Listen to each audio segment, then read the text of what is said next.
বাচ্চা কিছুই শেয়ার করে না, সব নিজের কাছে রাখতে চায়, কি করব? বাইরে খেলতে গেলে আমার বাচ্চাটা শেয়ার করে কিন্তু অপর বাচ্চাটা শেয়ার করে না, তখন কি করব? প্রশ্ন করেন যে ভাই বোনদের মধ্যে শেয়ারিং কিভাবে শিখাবো? ভাই বোনরা সারাদিন বাসায় মারামারি করে, ওদের মধ্যে শেয়ারিং কিভাবে শিখাবো? এর জন্যই আজকের এই ভিডিও। প্রথমেই বলে রাখি, খেলনা বা কোনো কিছু যদি শেয়ার করতে না চায় সেটাকে খারাপ আচরণ হিসেবে ভাববেন না। 2-4 বছরের বাচ্চারা এটা আমার এই ধারণাটাই বেশি বুঝে, অন্যের ফিলিংস বা অন্যকে দেওয়ার যে বিষয়টা, শেয়ারিং করার বিষয়টা তারা বুঝে না। তাই এটা খুবই স্বাভাবিক একটা আচরণ। তাহলে আমরা কি করব? মতো জোর করবেন না। আমরা কি করি? যে বাচ্চাটা খেলছে আরেকটা বাচ্চা এসে যদি কান্নাকাটি করে ওই খেলনাটা চায়, তাহলে আমরা জোর করে ওর হাত থেকে নিয়ে তাকে দিয়ে দিই। এই ভুল আমরা করতে পারবো না।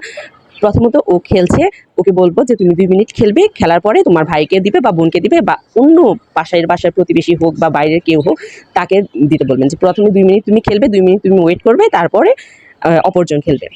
আর একদম ছোট যে বাচ্চারা 1 বছর বা 1.5 বছর, এত ছোট বাচ্চাদের ক্ষেত্রে এই জিনিসটা আরো কঠিন। ওদেরকে আপনি বলবেন যে দাঁড়াও ভাইয়া 2 মিনিট খেলবে, 2 মিনিট পরে তোমাকে দিবে। এই সময়টা আরো কম রাখবেন, হয়তো বা 1 মিনিট বা 1 মিনিটেরও কম। বলবেন যে দাঁড়াও ভাইয়া দিবে, ভাইয়া দিচ্ছে তোমাকে।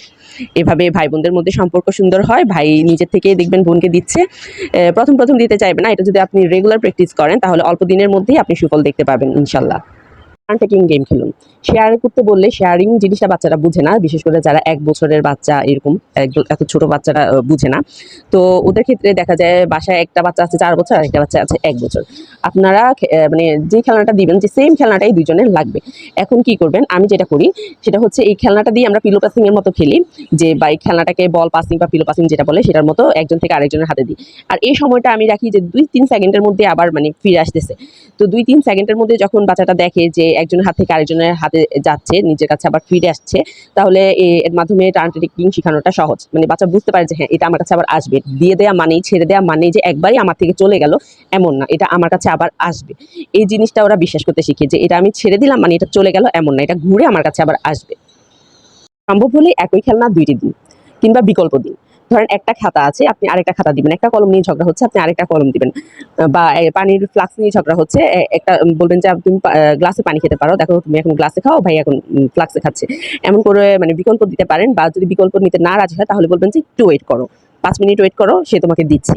এবং ওই বাচ্চাটাকে উৎসাহিত দিতে হবে যে দাও, তোমার বোনকে বা ভাইকে এটা দাও, সে বড় হোক বা ছোট হোক। যে তুমি বড়, তুমি দিয়ে দাও, এমন না। সে বড় হোক বা ছোট হোক, তারও একটা ফিলিংস এর মানে ব্যাপার আছে। বড় বাচ্চাটা আমাদের কতই বা বড় থাকে, বড় বাচ্চাটা দেখা যায় 4 বছর 5 বছর এমন হয়। আর ছোট আরেকটা ভাই বোন চলে আসে, তখন ওদের বড় বাচ্চাটাও তো ছোট, সেও তো বাচ্চাই। তাকে বারবার শুধু তুমি বড়, তুমি ছাড় দাও, তুমি বড়, তুমি ছাড় দাও, এটা বলা ঠিক না, উচিত। চতুর্থ যে নিয়মটার কথা আমি বলবো সেটা হচ্ছে আগে থেকেই নিয়ম ঠিক করা। আগে থেকেই যদি আমরা নিয়মটাকে ঠিক করে রাখি যে এটাই আমাদের বাসার রুল। আমি যেটা করি যে আমার বাচ্চাটার সামনে 4 বছর হবে, তাকে আমি বলি যে এটা আমাদের পরিবারের নিয়ম। যদি কোনো অনিয়ম দেখে তখন বলি যে এটা আমাদের পরিবারের নিয়ম না, এটা হয়তো বা ওদের পরিবারের নিয়ম, পাশের বাসার ওদের পরিবারের নিয়ম, কিন্তু এটা আমাদের পরিবারের নিয়ম না। আমাদের পরিবারের যে নিয়ম সেটাই আমাদেরকে মেনে চলতে হবে। 2 মিনিট তুমি হাতে রাখবে, 2 মিনিট ও হাতে রাখবে। মানে এতে করে সিচুয়েশনটা হ্যান্ডেল করাটা একটু ইজি হয়। 5 নাম্বার যে টিপসের কথা আমি বলবো সেটা হচ্ছে যদি বাচ্চা নিজ থেকে শেয়ার করে বা আপনি বলার পরেও শেয়ার করে, তাহলে সাথে বাচ্চাকে প্রশংসা করুন। বাহ! তুমি তো খুব ভালো, তুমি তো নিজ থেকেই শেয়ার করলে। হ্যাঁ, তুমি এখন ওয়েট করো, ও 2 মিনিট খেলার পরে তোমাকে আবার দিবে ইনশাআল্লাহ। তুমি একটু ওয়েট করো বা তুমি এখন অন্য আরেকটা খেলনা দিয়ে খেলো।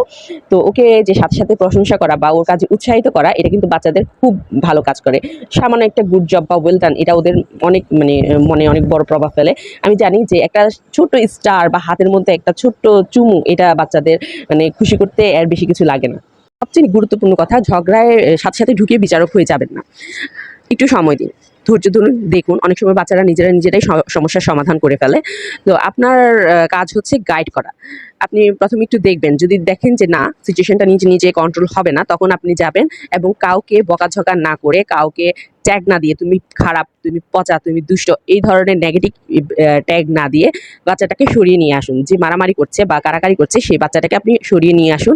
তারপর যার হাতে খেলনাটা আছে তার থেকে ছো মেরে খেলনাটা না নিয়ে তাকে আগে বুঝিয়ে বলুন যে তুমি কি খেলনাটা দিবে তোমার ভাই বোনকে, বা তুমি কি খেলনাটা অন্যজনের সাথে শেয়ার করতে চাও।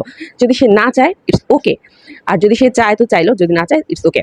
আপনার কাছে যে বাচ্চাটা আছে, যে বাচ্চাটা কান্নাকাটি করছে, যে বাচ্চাটা আপনার কোলে আছে, তাকে আপনি বলুন যে ধৈর্য ধরতে, তাকে বলুন যে একটু শান্ত হতে, কিংবা তাকে বিকল্প জিনিস অফার করুন যে আমরা ঠিক আছে স্লাইডারে চড়বো না, চলো আমরা দোলনায় একটু চড়ি, বা আমরা অন্য আরেকটা খেলনায় গিয়ে বসি। বা অন্য একটা খেলনা দিয়ে খেলি, এরকম বিকল্প দিন। যদি বিকল্প পেয়ে সে চুপ করে যায় তাহলে তো ভালো, আর যদি চুপ না করে তাহলে বলুন যে একটু ধৈর্য ধরতে। একটু কান্নাকাটি হবে, আমাদের ধৈর্য হারা হলে চলবে না।